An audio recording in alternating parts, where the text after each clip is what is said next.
नमस्कार। आज हम एक ऐसे देश की गहराई में उतर रहे हैं जिसे विंस्टन चर्चिल ने कभी अफ्रीका का मोती कहा था, हाँ। युगांडा। जी हाँ, युगांडा। और जो जानकारी हमारे पास है वो दिखाती है कि ये देश काफी जटिल है। मतलब यहाँ बहुत संभावनाएं हैं, पर चुनौतियां भी उतनी ही गंभीर हैं। बिल्कुल। तो हमारा मकसद सिर्फ तथ्य बताना नहीं है, बल्कि युगांडा को उसके भूगोल, इतिहास, राजनीति, अर्थव्यवस्था, समाज, इन सब को थोड़ा गहराई से समझना है। जो बातें सामने आई हैं, उनके पीछे क्या है, ये देखना है। और शुरू करने के लिए एक दिलचस्प बात, या कहें कि विरोधाभास, युगांडा पूरी तरह से जमीन से घिरा देश है, मतलब लैंडलॉक्ड। हाँ, कोई समुद्री तट नहीं। लेकिन दुनिया की दूसरी सबसे बड़ी मीठे पानी की झील, विक्टोरिया झील, उसका लगभग आधा हिस्सा यही है ना जी? बिल्कुल। ये अपने आप में एक पहेली जैसा है, और शायद ये उस द्वंद्व को दिखाता भी है जिसकी बात हम आज करेंगे। और एक और आंकड़ा जो मुझे चौंकाता है, करीब 70% आबादी 30 साल से कम उम्र की है। हाँ, ये तो अविश्वसनीय है, इतनी बड़ी युवा शक्ति। लेकिन सवाल वही है कि क्या उनके लिए मौके हैं? हाँ, बिल्कुल। चलिए इन्हीं सब पहलुओं पर आज विस्तार से बात करते हैं। तो सबसे पहले कुछ बुनियादी बातें ठीक कर लेते हैं।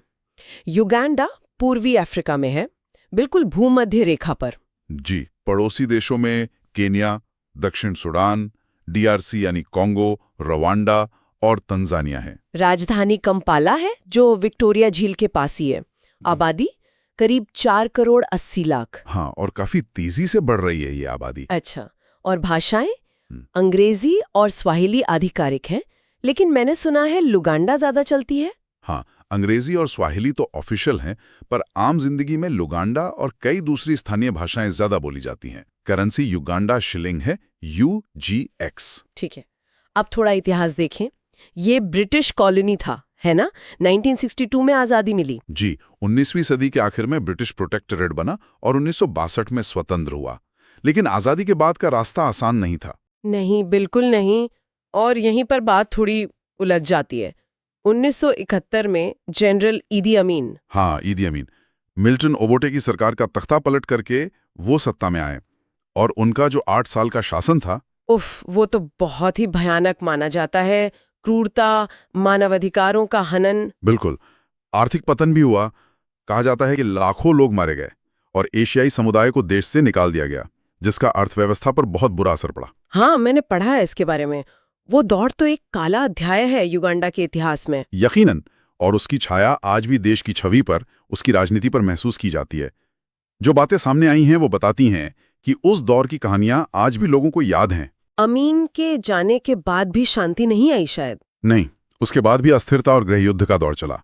ये तब तक चला जब तक 1986 में योवेरी मुसेवेनी और उनकी नेशनल रेजिस्टेंस आर्मी, मतलब NRA, सत्ता में नहीं आ गए। और मुसेवेनी, वो तो तब से अब तक राष्ट्रपति हैं, लगभग 4 दशक हो गए। जी हाँ, लगभग 38 साल। और ये लंबा कार्यकाल अपने आप में एक बड़ा मुद्दा है। इस पर अलग अलग राय मिलती हैं।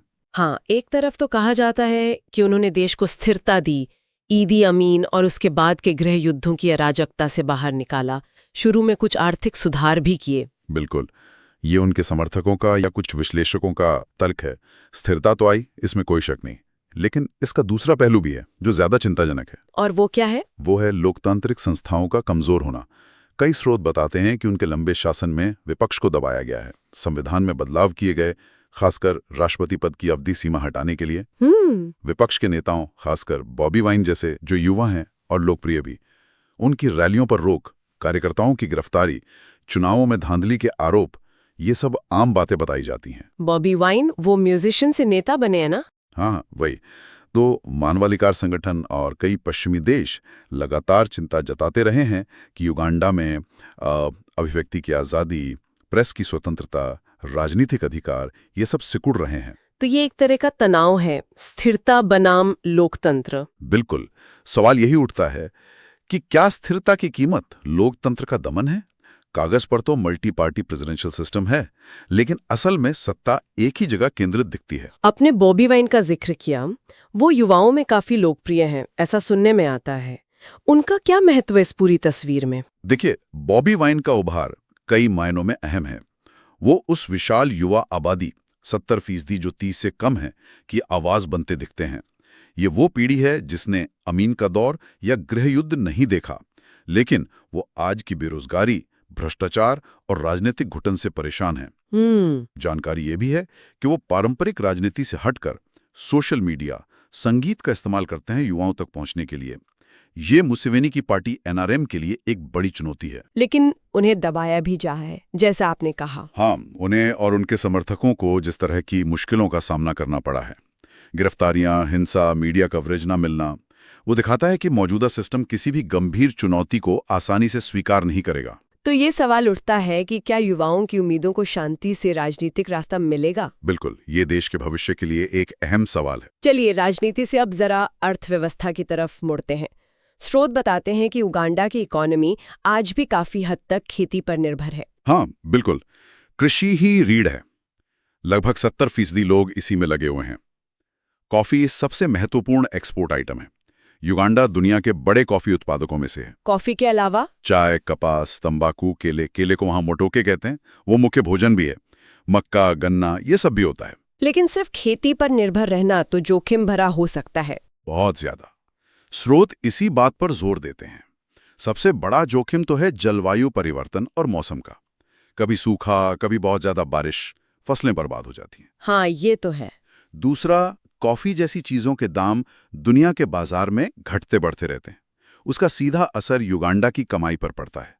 और तीसरा, खेती के तरीके अक्सर पुराने हैं, उत्पादकता कम है, किसानों की बाजार तक पहुंच भी मुश्किल है, खासकर गांव देहात में। तो मतलब अर्थव्यवस्था में विविधता लाना बहुत जरूरी है। बिल्कुल। और इसी कोशिश में पिछले कुछ सालों में तेल की खोज एक बड़ी खबर रही है। हाँ, तेल। इसके बारे में क्या जानकारी है? क्या ये युगांडा के लिए सब कुछ बदल सकता है? पश्चिमी युगांडा में अल्बर्टाइन ग्रेबेन इलाके में काफी तेल भंडार मिले हैं। अनुमान है कि अरबों बैरल हो सकते हैं। कागज पर तो ये युगांडा के लिए बहुत बड़ा वरदान हो सकता है। हाँ, इससे तो बहुत पैसा आ सकता है। इंफ्रास्ट्रक्चर, शिक्षा, स्वास्थ्य, सब में निवेश हो सकता है। हो सकता है, लेकिन यहीं पर एक बड़ा लेकिन है जिसे कई स्रोत उठाते हैं, जिसे अक्सर संसाधन श्राप यानी रिसोर्स कर्स कहते हैं। संसाधन श्राप, ये क्या होता है?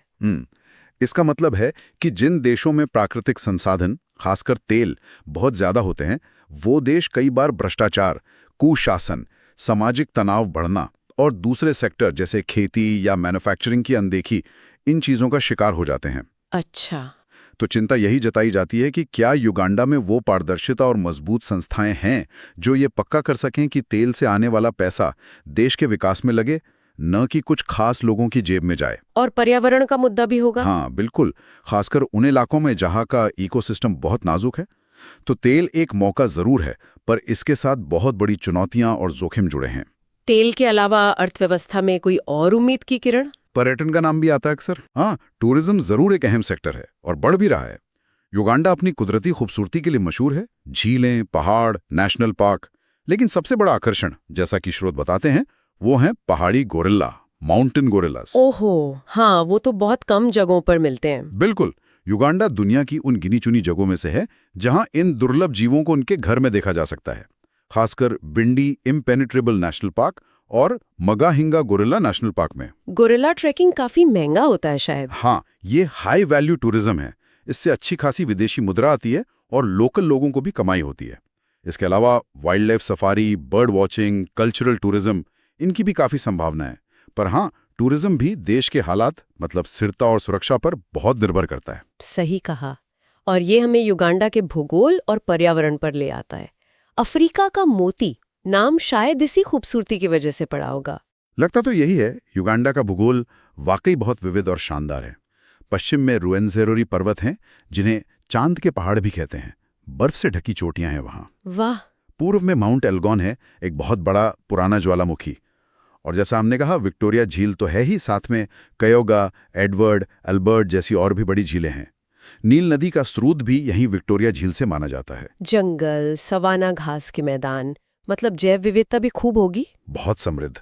और मौसम भी अच्छा है, उष्णकटिबंधीय, बारिश अच्छी होती है तो खेती के लिए भी जमीन उपजाऊ है। लेकिन क्या ये सब कुदरती खजाना महफूज है? स्रोत क्या कहते हैं इस बारे में? नहीं, ये महफूज नहीं है और ये एक गंभीर चिंता है जो स्रोत बताते हैं।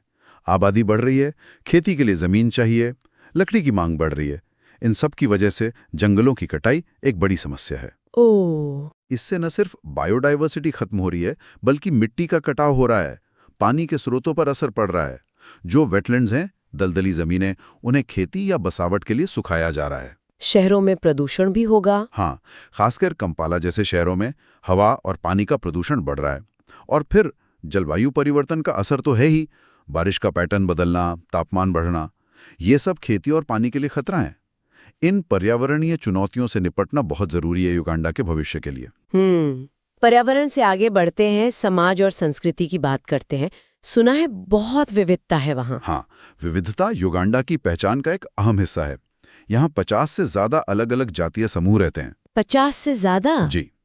सबसे बड़ा समूह बगांडा है, जिनके नाम पर देश का नाम पड़ा। लेकिन बन्यांकोले, बसोगा, इकोको, लंगी, अचोली और भी कई अहम समुदाय हैं। हर समूह की अपनी भाषा, अपनी रीति रिवाज, अपनी सांस्कृतिक परंपराएं हैं। ये विविधता तो देश को समृद्ध बनाती होगी। बिल्कुल, सांस्कृतिक रूप से तो बहुत समृद्ध बनाती है। लेकिन जैसा कि कुछ स्रोत इशारा करते हैं, इतिहास में ये चीज राजनीतिक तनाव और संसाधनों के लिए खींचतान का कारण भी रही है। अच्छा, और धर्म के लिहाज से? मुख्य रूप से ईसाई धर्म मानने वाले लोग ज्यादा हैं, कैथोलिक और एंग्लिकन, लेकिन इस्लाम भी एक अहम अल्पसंख्यक धर्म है और पारंपरिक अफ्रीकी मान्यताओं का असर भी दिखता है। संगीत, नृत्य? ये सब भी अहम होगा। बहुत अहम। लोक संगीत और नृत्य संस्कृति का जरूरी हिस्सा है। अक्सर रंगीन पारंपरिक कपड़ों के साथ इन्हें पेश किया जाता है।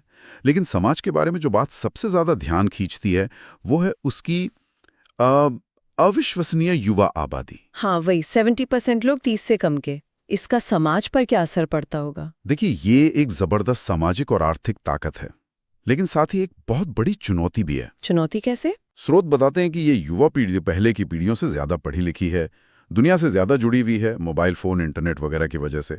उनकी उम्मीदें हैं, वो बदलाव चाहते हैं। हाँ, ये तो स्वाभाविक है। लेकिन अगर उन्हें अच्छी शिक्षा, स्वास्थ्य सेवाएं और सबसे जरूरी ठीक ठाक रोजगार के मौके नहीं मिलते, तो निराशा बढ़ती है, सामाजिक अशांति का खतरा रहता है। बेरोजगारी खासकर शहरों में युवाओं के बीच एक बहुत बड़ी समस्या बताई जाती है। तो सवाल ये है कि क्या मौजूदा सिस्टम इन लाखों युवाओं की एनर्जी का सही इस्तेमाल कर पा रहा है? बिल्कुल, यही $1 मिलियन का सवाल है। और यहीं पर हम उन मुख्य चुनौतियों पर आते हैं जिनका जिक्र हमारे स्रोतों में बार बार हुआ है। हमने कई की बात तो की है, पर उन्हें एक साथ देखना जरूरी है। हाँ, बिल्कुल। अगर लिस्ट बनाएं तो चुनौतियां कई हैं और आपस में जुड़ी हुई हैं। पहला तो है राजनीतिक शासन, मतलब लोकतंत्र का सिकुड़ना, विपक्ष का दमन, मानवाधिकारों की चिंता, भ्रष्टाचार। दूसरा, आर्थिक चुनौतियां, गरीबी खासकर गांव में, बहुत ज्यादा बेरोजगारी खासकर युवाओं में, खेती पर बहुत ज्यादा निर्भरता और अब तेल से आने वाले पैसे के मैनेजमेंट का जोखिम। ठीक है। तीसरा, सामाजिक मुद्दे, इतनी बड़ी युवा आबादी के लिए मौकों की कमी, जातीय तनाव की आशंका, स्वास्थ्य सेवाओं की कमी, HIV, एड्स और मलेरिया अब भी बड़ी समस्याएं हैं, ऐसा स्रोत बताते हैं, और शिक्षा की क्वालिटी सुधारने की जरूरत। और चौथा, पर्यावरण वाला मुद्दा। हाँ, चौथा है पर्यावरण पर दबाव, जंगलों की कटाई, मिट्टी का खराब होना, जलवायु परिवर्तन के असर। ये सब सुनकर तो थोड़ा निराशाजनक लगता है। क्या कुछ सकारात्मक बातें या उम्मीद की कोई वजह भी दिखती है? हाँ, ऐसा भी नहीं है कि सब कुछ बुरा ही है।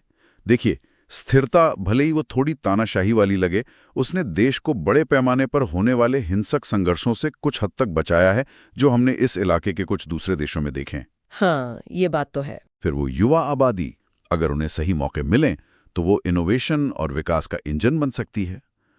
प्राकृतिक संसाधन अगर ठीक से मैनेज किए जाएं तो आर्थिक विकास में मदद कर सकते हैं। टूरिज्म की क्षमता बहुत ज्यादा है। और बाहर की दुनिया से भी कुछ मदद या दबाव होता होगा? हाँ, अंतर्राष्ट्रीय समुदाय, जो देश मदद देते हैं, सिविल सोसाइटी संगठन, ये सब भी सुधारों के लिए दबाव बना रहे हैं और विकास के कामों में मदद भी कर रहे हैं। तो तस्वीर मिली जुली है, मतलब मुश्किलें गंभीर हैं पर संभावनाएं भी हैं। तो इस पूरी बातचीत का निचोड़ क्या निकलता है? युगांडा को हम आखिर कैसे समझें? मेरे ख्याल से युगांडा विरोधाभासों का देश है। एक तरफ वो अफ्रीका का मोती है, अपनी कुदरती खूबसूरती, सांस्कृतिक रिचेस और जबरदस्त युवा ऊर्जा से चमकता हुआ। लेकिन दूसरी तरफ इस मोती पर राजनीतिक दमन, आर्थिक असमानता और सामाजिक चुनौतियों की परतें भी हैं। ये एक ऐसा देश है जो अपने मुश्किल अतीत से निकलकर स्थिरता तक तो पहुंचा है, लेकिन अब उसे एक ऐसे भविष्य का रास्ता खोजना है जो सिर्फ स्थिर न हो, बल्कि लोकतांत्रिक हो, समावेशी हो और टिकाऊ भी हो। खेती उसकी बुनियाद है, तेल एक नई उम्मीद लेकर आया है, टूरिज्म एक चमकता हुआ मौका है, लेकिन इन सब का फायदा आम युगांडा वासियों तक, खासकर उन करोड़ों युवाओं तक कैसे पहुंचेगा, ये सबसे बड़ा सवाल है। बिल्कुल। और अंत में हम अपने श्रोताओं के लिए एक सवाल छोड़कर जाते हैं। जरा सोचिए, अगले दशक में युगांडा की किस्मत को कौन सी ताकत सबसे ज्यादा तय करेगी? क्या वो दशकों से सत्ता में बैठा राजनीतिक नेतृत्व होगा, या दुनिया की अर्थव्यवस्था और तेल के दाम होंगे, या फिर क्या देश की वो विशाल युवा आबादी अपनी उम्मीदों और अपनी आवाज के साथ बदलाव की सबसे बड़ी ताकत बनेगी? और अगर वो बदलाव लाएंगे तो किस तरह का? इन सवालों के जवाब ही युगांडा के भविष्य की कहानी लिखेंगे।